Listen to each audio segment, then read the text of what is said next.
Hello दोस्तों, good morning. कैसे हैं आप सभी लोग? आई होप सब लोग अच्छे होंगे, स्वस्थ होंगे। मैं बीना गौड़ने की स्वागत करती हूँ आज के इस ब्लॉग में, वीडियो में।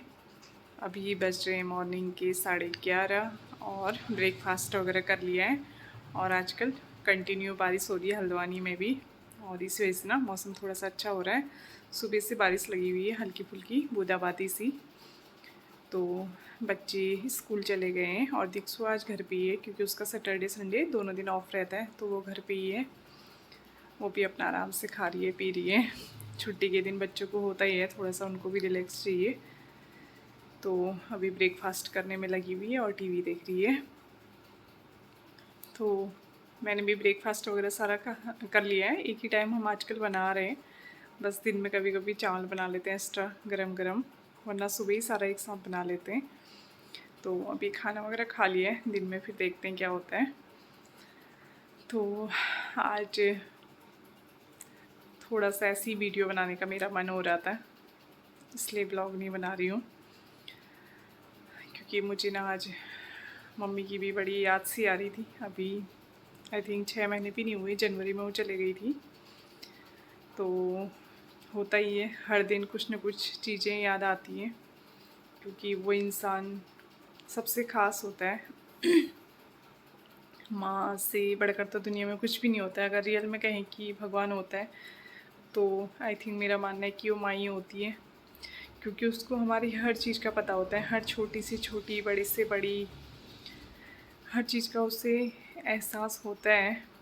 और पता नहीं उसके बाद ना इंसान एकदम से कहाँ चले जाता है, हमें छोड़ के पता भी नहीं चलता है। न कोई फ़ोन आता है, न कोई बात हो पाती है।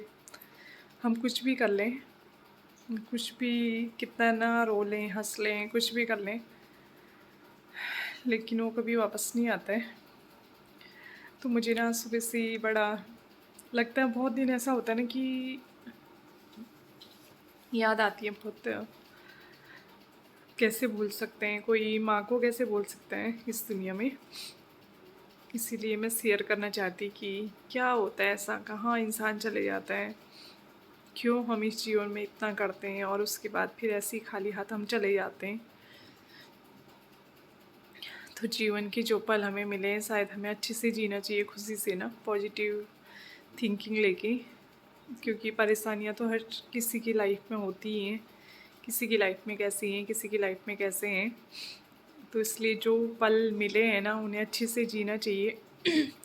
हम अपने माता पिता का, शायद लगभग जो मेरी एज के ग्रुप के लोग होंगे, शायद उनके सभी के माता पिता ने ना बहुत ही संघर्ष किया। क्योंकि वो पहले का टाइम था, इतना संघर्ष वाला था, उन्होंने अपने जीवन में इतना कुछ किया, शायद हम सोच भी नहीं सकते।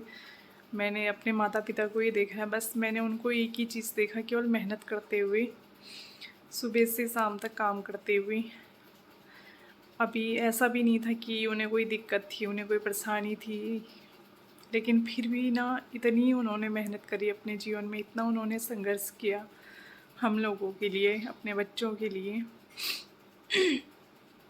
कभी उन्होंने अच्छे से न खाया होगा, न अच्छे से कपड़े पहने, न अच्छे से वो कभी घूम पाए।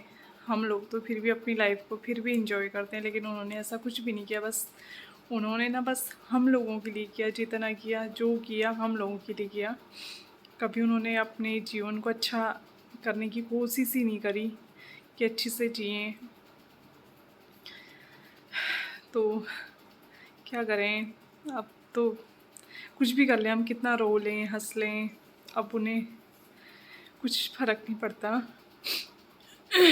पता नहीं कहाँ चला जाता है इंसान, समझ से परे हैं कुछ चीज़ें। पर ये है कि वो जहाँ भी हैं, हमें आशीर्वाद दें अपना, और हमारे साथ रहें हमेशा अपने आशीर्वाद के रूप में। और हमारे दिलों में तो हमेशा ही हैं, क्योंकि बस माता पिता ही हैं इस जीवन में, जो अगर निस्वार्थ कोई प्यार है, हम कह सकते हैं प्रेम है, तो वो माता पिता का ही है। वरना हर रिश्ता किसी न किसी रूप से स्वार्थ से जुड़ा होता है, चाहे वो पति पत्नी हो, या बच्चे हों, बच्चे हैं वो भी किसी न किसी स्वार्थ से, लेकिन माता पिता का ना अपने बच्चों के लिए कभी कोई स्वार्थ नहीं होता, कभी कोई ऐसी भावना नहीं होती, कभी उन्हें कुछ एक्सपेक्ट नहीं होता बच्चों से कि ये हमारे लिए ऐसा करें। वो जितना भी प्यार देते हैं ना, जो कुछ भी देते हैं हमें निस्वार्थ देते हैं। तो हमारा भी फ़र्ज़ बनता है कि हम भी उन्हें ना इस एज में जब वो पहुंच जाते हैं तो उनकी सेवा करें, उनके लिए थोड़ा बहुत जो हम कर सकते हैं, जितना भी हमसे हो सकता है वो चीज़ें हमें करनी चाहिए, कोशिश करनी चाहिए। और मैं ये बातें केवल कह नहीं रही हूँ, मैं कोशिश भी करती हूँ, चाहे वो मेरे सास ससुर हों, चाहे वो मेरे माता पिता हों। मुझसे जो चीज़ जहाँ पे होती है मैं कोशिश करती हूँ कि मैं उन चीज़ों को करूँ, लेकिन हर चीज़ पॉसिबल नहीं है आज के टाइम में, ये मुझे भी पता है, आप लोगों को भी पता है। लेकिन जितना हमसे हर संभव प्रयास हो हमें उनकी, और उन्हें चाहिए क्या, बस थोड़ा बहुत जो भी हम उनके लिए कर सकते हैं वो करना चाहिए। बस ऐसे ही आज याद आ रही थी तो मैंने सोचा आप लोगों के साथ शेयर करूं। और क्या करें, बस रोज़ अकेले में कभी कहीं पे जाके रोना पड़ता है, कभी कहीं पे, क्योंकि मुझे बहुत बार ना दिन में कुछ न कुछ बात याद आ जाती है। कभी कुछ बात याद आती है तो कभी कुछ आ जाती है, आती है, मोस्टली याद आ जाती है। बस यही मैं भगवान से प्रार्थना करती हूँ कि वो जहाँ भी हों अच्छे से हों, क्योंकि जो इस जीवन का संघर्ष रहा ना, जो भगवान ने उनको अगला जीवन जो भी दिया भगवान वो जीवन उनको बहुत अच्छा दें, क्योंकि ये जीवन में उन्होंने कभी सुख नहीं पाया।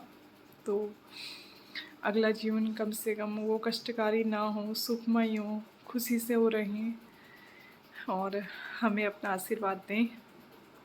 और बहुत खुशनसीब हैं जिनके माता पिता उनके साथ हैं और वो उनको बहुत अच्छे से रखते हैं। इससे बड़ी खुशी और दुनिया में कुछ है भी नहीं। मतलब जो फैमिली खुश है ना, उनके माता पिता हैं साथ में, उनके बच्चे हैं, मतलब वो अच्छे से रह रहे हैं, खा पी रहे हैं साथ, मतलब इससे बड़ा तो कुछ है ही नहीं दुनिया में, कुछ भी नहीं है। यही सबसे बड़ी दौलत है कि हम सब साथ में मतलब खुशी से अपनी फैमिली के साथ रह रहे हैं, वो सबसे बड़ी बात है। तो ये कोई स्पीच भी नहीं था, कुछ ऐसा नहीं था, बस ये मेरे अंदर की फीलिंग थी जो मैं आप लोगों से शेयर करना चाह रही थी। तो शायद आप लोग बोर भी हो सकते हो, तो इसके लिए माफ़ी चाहूँगी, और कुछ नहीं था, बस मैं थोड़ा सा शेयर करना चाह रही थी। तो यहीं पे समाप्त करते हैं इन बातों को और कोशिश करते हैं कि हम अपने माता पिता को खुश रखें। मतलब मेरा मेन मकसद यही था कहने का कि यार माता पिता को खुश रखें, क्योंकि जब वो चले जाते हैं ना फिर वो कभी नहीं आते। ये एहसास मुझे आज हो रहा है, क्योंकि जब मेरी मम्मी चले गई हैं तो उस एहसास को मैं आज समझ पा रही हूँ कि माता पिता क्या होते हैं। तो इसीलिए सभी से रिक्वेस्ट है, अपने माता पिता की सेवा करें, उनके साथ टाइम बिताएं, चाहे आप उनसे बोलो ना बोलो, उनके आसपास रहो, उनकी सेवा करो, उनके लिए कुछ अच्छा करो। तो ओके, बाय बाय। इसी के साथ फिर मिलते हैं आप लोगों से।